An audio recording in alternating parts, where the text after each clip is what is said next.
Hi, this is Pastor Rick. Welcome to Sharpen. This is week 2. I want to talk to you about worrying. Are you a worry person? Are you a person who's always uptight, always kind of in the mindset of, oh God, please help me, the world's falling apart? So what's going on with your life right now? Give me the update on your life, okay? Are you broke? Are your husband's mad with you? Your wife's mad with you? What's going on with you? What has got you all upset? And now here's another question. Have you ever been upset before? The answer is, I'm waiting. Yes, you've been upset before. And will you ever be upset again? The answer is yes, you will. You can't avoid it. It's part of the journey. It's part of the process. So you are going to have to decide how you're going to live with it. And what are you going to do? Are you going to get in the car and drive yourself into frustration? I always say, right, get in the car, drive your life the way you drive your car. Drive your mind the same way. Get in and turn left, turn right, stop, learn to pause. It's incredible. There's a verse in Philippians 4 that says this is good advice. Let me show it to you. Philippians chapter 4, verse 6. Do not be anxious about anything. Pause right there. Do not be anxious about anything. That's pretty broad, isn't it?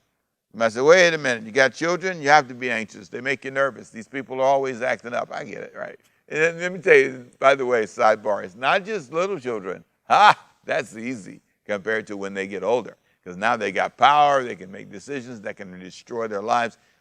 But whatever you're dealing with, be anxious for nothing, he says. Don't worry about anything. That's pretty broad. Watch this, verse 6. Do not be anxious about anything, but in every situation, every situation, pray about it. Don't worry about it, pray about it. Stop worrying. It's so easy to worry. I know what I'm talking about because I've been there. I'm tempted to be there every day.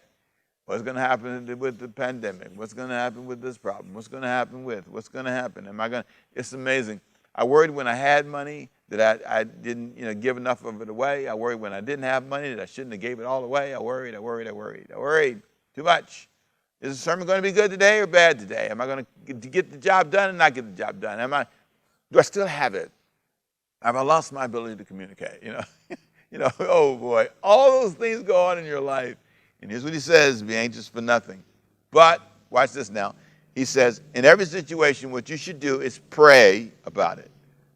Petition God, supplicate, ask God, Father, mention it to God, tell him what you want. Then he says, with thanksgiving, with some praise in there. Then he goes on and says this.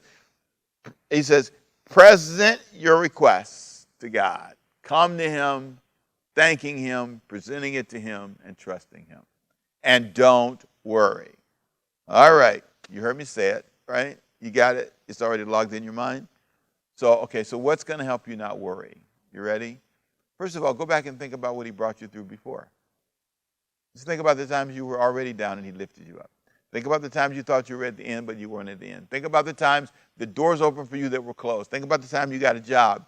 Think about the times when you were sitting there. I remember one time I went to get a job interview, and I prayed. I went in there, and I was determined to get me a job. And so I sat in this agency, and the lady said, "We don't have any jobs, young man. I'm so sorry, but if I had something, you're the kind of young man I'd love to hire." I was probably, 19-ish, thereabout.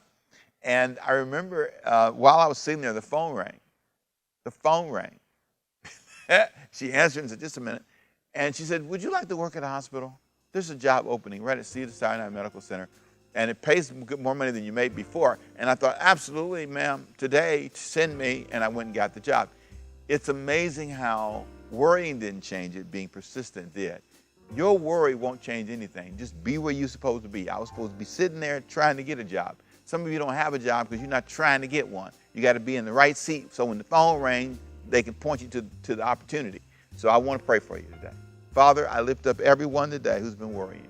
I pray they be free, blessed, and lifted beyond that mindset, and may they trust you to give them what they need. You said you wanted us to be worry-free, to trust you during our time of challenge, and so we do in Jesus' name. My name is Pastor Ricky Temple. Welcome to Sharpen. I hope you've enjoyed it. I hope it blessed you. I hope you feel sharper today. Don't worry. Trust your God. He's able. I'll see you next time. You stay sharp and keep that worry stuff out your life. No good. See you next time. Bye-bye.